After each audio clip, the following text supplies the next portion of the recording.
Hello, I'm Carly Foster, and I have about 7 minutes for you on walkability in the village. Let me first say that walkability is critical to community connectivity, and community connectivity is critical to resilience. Better connected communities recover more effectively from disasters, and walkability is also correlated to health and well being as well as quality of life.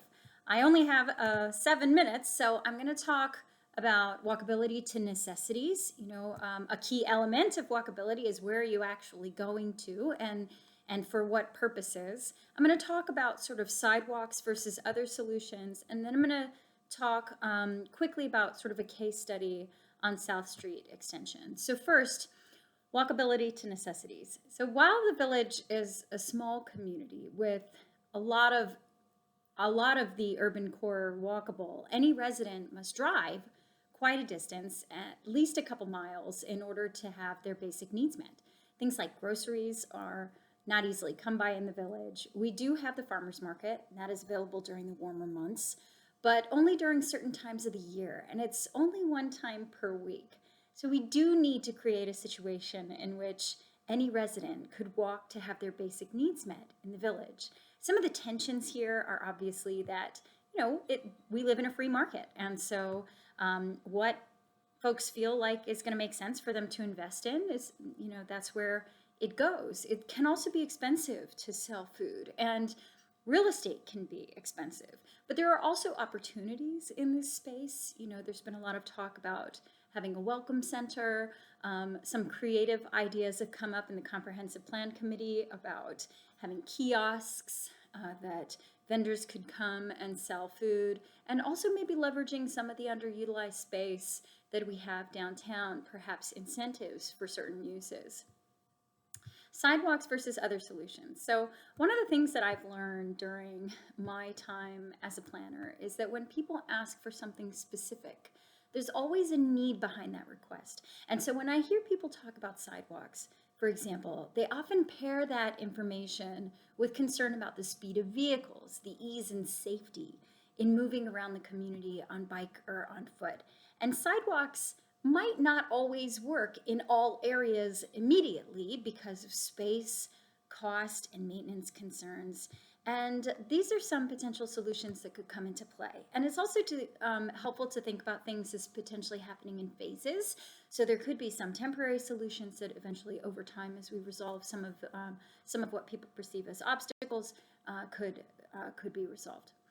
So sidewalks that take some of the space of the roadway might be a solution, as opposed to just sidewalks that take up green space. Sidewalks that might encroach a little bit into the roadway could force slower speeds, so vehicles will naturally slow down where they feel like they have less space. And that could also increase safety for cyclists and walkers.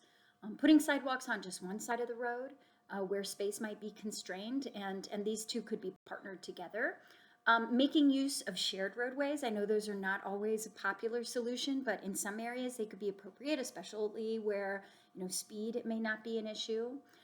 Bump outs at intersections and places where pedestrians might cross in order to physically force slower speed. So bump out is where you, instead of the road just sort of continuing in a straight line, it'll bump out and have like a constraint at a point. And then that way it makes less distance for a pedestrian to cross, and also the vehicles will need to slow down in order to get through it. Providing alternate connectivity routes wherever possible. These don't necessarily have to mirror roadways. When I was walking around the communities talking to folks, one gentleman had the idea of connecting the Highland and Hawthorne neighborhoods at the back for walking paths. So those folks might not have to walk along Galloway Road to get to one another. Maybe they could walk behind.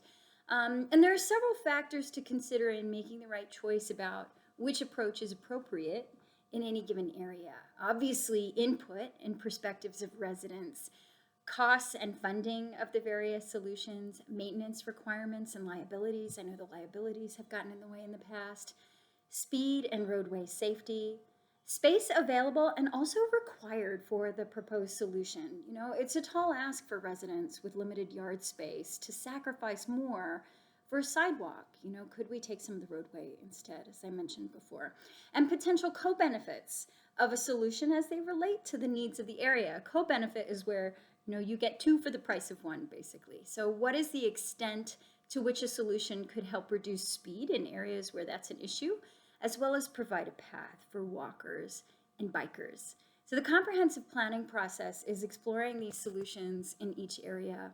And I think that a roundtable with some of these communities will be necessary, particularly along South Street Extension, where some neighbors are calling very strongly for sidewalks, and others are really concerned that sidewalks might reduce the size of their already constrained front yards. So let's talk about South Street Extension just a little bit. It's the source of a variety of concerns related to roadway safety and walkability. It's a key entryway into the village, similar to Galloway, and residents along that road have shared horror stories of pets being hit by speeding cars. They've reported people moving at very high speeds through the neighborhood, and they're concerned about their kids riding bikes or wanting to walk to school or to a friend's house. They want to be able to go for a stroll or back safely out of their driveway. And at the same time, several residents also shared concerns that adding sidewalks would be costly. Who will pay for and maintain them? And where will the space come from? They are not necessarily prepared to give up their already limited yard space to add sidewalks. So we have some healthy tensions here to explore. I call them healthy because I think that when people come to the table to talk about them, we often find that our needs are not mutually exclusive. And so these tensions are speed, safety, space, cost, maintenance requirements.